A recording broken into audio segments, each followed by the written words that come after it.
we are going live, and we are up live right now. Okay, hello everybody. I'm Terry Owens, and thank you for joining me for another Conversations with T.O. Again, after sitting on the sidelines for a little bit, I thought I would get back to doing that thing that I really love doing most, and that's talking to people and giving them an opportunity to share the things that they're most passionate about.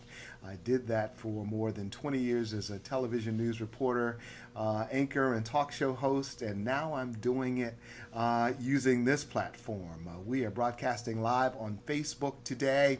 I'll also be uploading these to my YouTube channel as well as my website, Conversations with T.O. I am really excited about today's guest. She is someone that I have known for, let's just say, more than a minute. I watched her flourish as a performer, worship leader, and now someone who is doing what I consider to be some of the most important work on the planet. Nikki Lerner is a culture coach, speaker, artist, and author, helping individuals and organizations move from monocultural to multicultural. With over 20 years as a practitioner and leader in the area of multicultural work and life, her passion is to equip others with the inspiration and information needed to move one step closer toward healthy diversity. Nikki is the host of the Culture Coach podcast, has authored a new book entitled Life Whispers, and also the co-author of the book Worship Together in Your Church as in Heaven. As an artist, her musical works include 3 solo music projects, with a 4th slated for release next month. Nikki also leads the Multicultural Worship Leaders Network, which equips leaders in faith communities with tools for multicultural work and life. And I'm so delighted to have Nikki join us live via Skype. Let me bring her up. Hey, Nikki. Hi Terry, how you doing? I am awesome now. How are you? Good. I'm Good. fantastic. It's so good to see you. You So, too. my goodness, where do we begin? I didn't know if I start at the beginning or if I start now and work backwards. Why don't I do that? Because I want to get underneath this cultural coach thing. I saw that in your bio and I was like, that's the first time I've heard that. That'll be interesting to hear more about what a cultural coach actually does. How do you describe it to people? Well, think about this. Think about a coach in terms of what we already know. We have coaches for everything, right? We have a financial coach, obviously. We have a financial coach. We have a fitness coach. We have a business coach. Some of us have life coaches.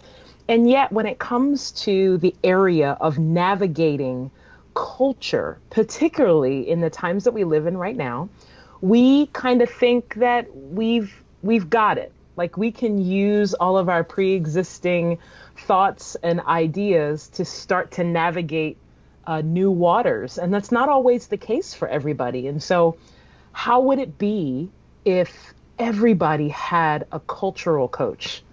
Somebody from a different ethnicity or a different culture group, just to be able to help them navigate the waters of culture. When things happen in our country, Terry, what if you could call somebody and say, hey, can you explain this to me? Or can you help me understand this? It helps us to build relationship, and it just helps us to navigate waters that there's no manual for this. No. Like we don't come out of the womb and are given a manual on how to effectively communicate with each other, what to do when there's problems. So me being a culture coach, that's the work that I do, and I'm working hard to build others and train others how to be culture coaches as well.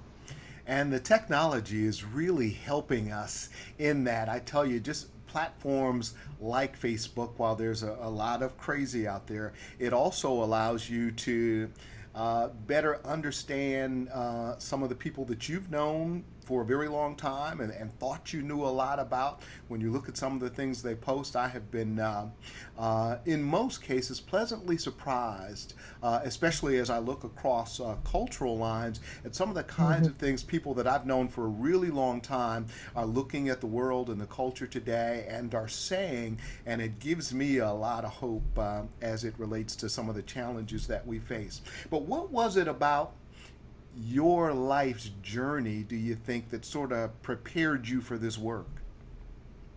Well, you know, I like to explain to people that I grew up in a tricultural family, although we were all African American. Well, wait. Now, I've heard about us being bilingual as black people, but tri-culture? Tell me more, please. Yes. So here's how my family unit went. So my parents were married, and my dad died when he was 1. So I didn't know him. Okay. So then my mom remarried. So now I have 3 different sects of the family. So I have my mom's family, which was extremely diverse. I mean, we had people from everywhere, all kind of walks of life, every culture, every ability. I mean, we had people from the deaf community. You know, there were people in wheelchairs. There were all kinds of people on my mom's side of the family. On my stepfather's side of the family, a lot of his family grew up and were from more of an urban Baltimore City context. So that in itself is its own culture, right? And then the third part of my family, my biological father's side, they live in Gloucester, Virginia, which is like country, rural Virginia. My biological family's house, when you drive up to it, is literally in the middle of the woods. So even though we're all black people, those 3 cultures were vastly different from one another. And I believe that it was a divine setup for my life, because I had to navigate as a kid being in 3 different cultures at one time and I haven't even been able to put language to it, Terry, until the last several years, where I'm like, oh my goodness, I grew up in a tricultural family. Crazy. And so, where are you doing most of your work today? Is it corporate? Is it private? Where do cultures do their work? Yeah, so for me right now, I would say in the last year that I've started to do this for myself and working for myself, my own business, most of my work has been in faith communities, because faith communities tend to be still the most segregated. And so that's where a lot of the work has taken place. But my goal is to work into environments that are non-faith based. I've done some work with a couple so far, and then the rest of my work has been with individuals so far. Can you give me a sense of some of the kinds of issues you're confronting? I can. There's lots of them. So the main one is, honestly, most of the people that I work with, particularly in faith communities, are leaders who are in monocultural majority culture churches. So mostly white churches who have started to get this vision, not only for the diverse church, but also just they're reaching out to say, we have done an awful job of communicating to our community. We just don't know what to do. Can you help us? And in that particular segment where I work, one of the hardest issues, I think, for majority culture folks is to realize that the culture that they exist in sometimes, they may call normal when it's cultural, right? Like I think for those of us in non-majority culture, we can look at things in the world and say, oh yeah, that's cultural, right? But when you're part of the majority, and that would be for any place you find yourself, right? When you're part of the majority culture, it's hard to see how you've been existing as cultural and not just quote unquote normal. So most of the work that I have to do on the front end is to help people realize how they've been operating, help inform them, because once you remove something, you got to put it with something, you put something else in it, right? So help them to know, here's what to do instead, and organizationally start to build a strategic plan around how do we become more diverse. Because here's the thing, Terry, we it's hard for churches in particular to think about a healthy multicultural church strategically. I mean, we would think about that with everything else, right? Like if we wanted to build a new building or start a new program, or, we would think about it strategically. But when it comes to this area, it's usually a lot of hoping and wishing, like, oh, we really hope that our organization would be that, but it's not going to work. You never trip and fall into healthy diversity. You may trip and fall into a multicolored organization, but you will never trip and fall into a multicultural one. So what does a healthy space look like? Give us an example of a time where you've actually seen all this working. Well, I'll tell you one of the areas that is just key. It's an anchor for any organization that wants to be diverse, is there has to be a sense of different voices who are empowered in leadership, in management, whatever the structure is of your organization. If you are a monocultural organization, and let's say that you serve a multicolored body of people, whatever that is, faith, non-faith, whatever, I believe that you cannot effectively make decisions for and serve a diverse group of people if your lead team is monocultural. Like, it's just incongruent. And so one of the anchors of a multicultural organization is to ask the question, who has a voice? Who has leadership? Who is empowered to help turn this ship, not just to give some input, but to literally help us turn this ship so that this is a place where everybody can feel like they're at home. And so how have you been able to use your music in your work? I would think it would be a wonderful icebreaker, if you will, to begin to have the kinds of dialogue and conversation that, as you well know, can be challenging in many ways, but that gets you in the door.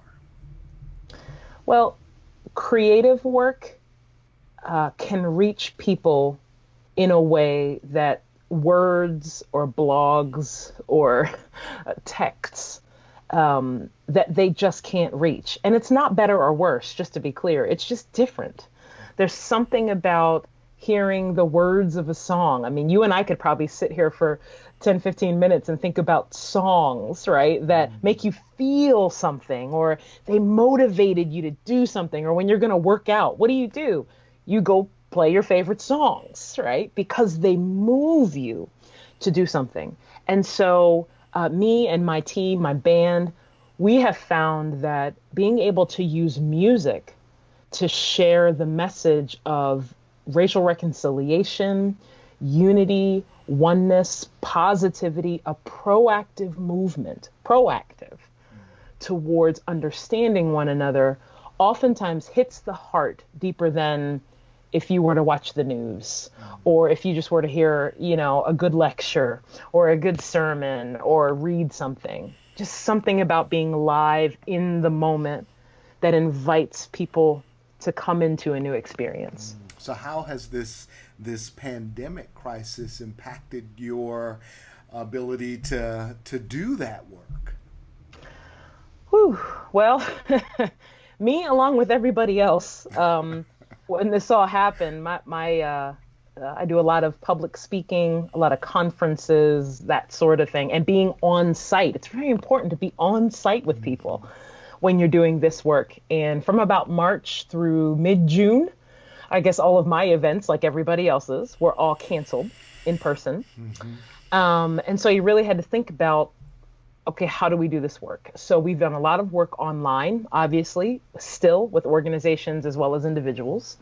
And just recently, I have a consulting contract. I do these with organizations for a span of about 13 weeks to essentially be their on-site culture coach, which I'm enjoying so much because the short-term contracts that way that I can do really help me walk alongside an organization, start to meet the people, start to work within people's stories and that sort of thing. And so during the pandemic, that's one of the things that I've been able to do to continue my work. I'm very excited about it.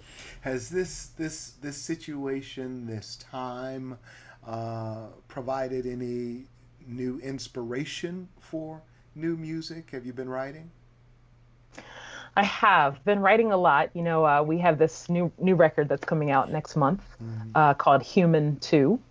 And it's really all about trying to understand one another, trying to understand yourself first, but then trying to understand the people around you.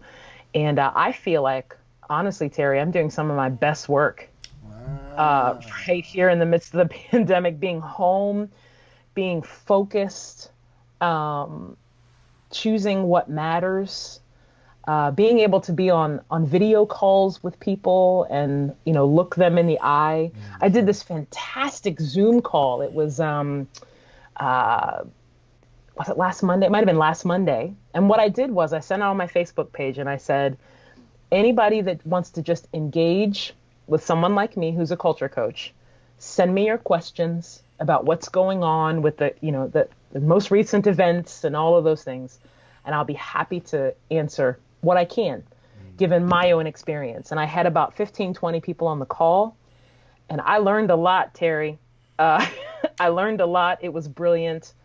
But I love that there is a hunger when a safe space is created for people to engage. And that's what I'm trying to do. That's my work, to create a safe space for people to talk about race and culture. Well, of course, the first time I heard your music was in a very different space and time. Do you recall our meeting? Oh, I recall. Because I think it's hilarious that we are friends now after all these years. So for those of your listening audience, I first met Terry Owens when I was about 16 years old. And Terry was a reporter. I can't remember which station you are. Forgive me for Channel that. 2. No. Channel 2. And came to interview me at my house and at my school because I was singing the national anthem at the first Orioles game at Camden Yards. And so that was the story. And that is where I first met Terry Owens. And so then we reconnected, I don't know, about however long after that. Some years later, yeah. Yeah, I turned around. They said, greet somebody. I turned around and you were behind me. And I was like, Terry Owens. And you were like, "Do you remember me?" And I was like, yes. "Oh, geez. It was one of those TV reporter moments after you've interviewed 20,000 people. Exactly. There's the one that shows up and says, "Do you remember me?" And that's right. All you can do is say, be honest. And you refreshed my memory. And I'll never forget that story because I was so impressed that I was also doing some freelancing at the time. And I wanted to push that story out. I think I was trying to pitch it to BET. And they were like, why is it such a big deal that some little girl is singing the national anthem at a baseball game? I said, you don't get it, people. You really got to do this. And so I fought the good fight. But some years later, you would bless my life in a different way. I don't know if you realize this, but it's been 10 years since we did the A Purse of Your Own television special. 10 years, I know. And Nikki was the musical genius behind our theme song for the event. We were doing this show, and I said, we've got to have a theme song. And so Nikki graciously agreed to work something up with her band. I don't know that I ever thanked her enough for that. But Nikki, I've got a little clip. I don't know if you'll be able to see it, but I'm going to play it for our audience and come back on the other side of it. Okay. It's a movement that's inspiring women everywhere to take control of their finances. Author and wealth coach Deborah Owens uses powerful personal stories, humor, and the purse to show women how to manage their money. Most of us are carrying what I call the counterfeit purse. Now, what's the counterfeit purse? No, I'm not talking knockoffs or designer knockoffs. That's not what I'm talking about. You don't have to hide your bags or anything. Owens is on a mission to engage, enlighten, and equip millions of women on their path to financial freedom. Her message of empowerment has been called critical in today's society. In A Purse of Your Own, the television special, Deborah reveals her 7 wealthy habits which show women of all incomes how to build wealth. So stay tuned for an uplifting television event, Deborah Owens and A Purse of Your Own. What if today I walked in freedom, listening to that voice inside me, knowing that I am not alone. Today's the day. Everyone, please welcome Deborah Owens. Today is the day. Nikki, thank you so much for that. I can't tell you how excited I was and still am. Whenever I hear it, it just warms my heart, and I appreciate you opening your heart and blessing with that. And the whole family, man, I mean, just to look at the set that was designed for that. Hard to believe it's been 10 years. Where'd the time go? Yeah, it was a good day. It was such a good day. What a wonderful time for Deborah to jump out and help people and do her own good work. Yeah. Just wonderful. Glad to be a part of it. Who were the band members again? Do you recall the guys that helped you with that track? Oh boy, I don't. No. I know my husband played drums. That's about probably all I. It was so long ago. I was trying to think like who was on that track. Yeah. Yeah, gosh, I don't remember. I know my husband was playing drums. That's about it. Okay. We were so excited when we got the chorus of that song. It was one of those things where we were writing and being like, oh, that's the one. That's the one. Yeah. Well, we were excited and still using the music every opportunity I get. But Awesome. hey, for those who want to know more about your music and the work that you're doing as a culture coach, is there a website or someplace that people can go to find out more? Absolutely. You can go to NikkiLerner.com, NIKKILERNER.com, and just about everything I'm doing you can find right there. You can sign up for coaching. You can email me directly. You can find books, CDs, T-shirts, all kinds of things. Access to the YouTube page. It has more resources for multicultural work and life. There's music. There's all kinds of things that I got my hands into. So NikkiLerner.com. Well, Nikki, as we wind down our time together, is there any wisdom or inspiration you can leave us with? You know, we are living in difficult times. We are navigating difficult times, not only with the craziness going on in our nation's capital, but some of the tragedy that we see down in Georgia. For people who are just looking for a little hope, what do you say to folks in times like these? Well, you just said it, Terry, which is so important for us to maintain hope and action. It is one of the best ways for all of us to honor our ancestral line. And that's not just for Black people, by the way. That's for all kinds of people. To keep doing what we can in our neighborhoods, in our communities, online, in person, coffees, teas.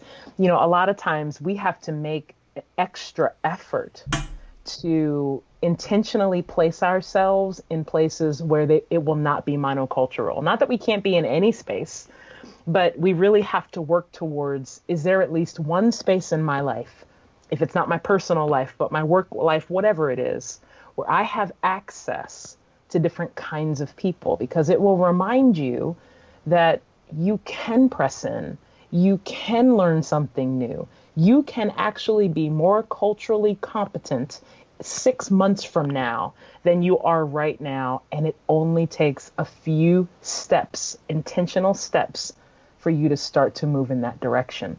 So believe that you have the capacity to be even more culturally competent and aware than you are right now. Well, Nikki, thank you so much for those words of wisdom. I am uh, genuinely just more joyful after every one of our encounters. I so enjoy your spirit, and I wish you continued success in your work. And thanks for making some time for us. Thank you, Terry. Appreciate it. See All y'all. right, see you soon.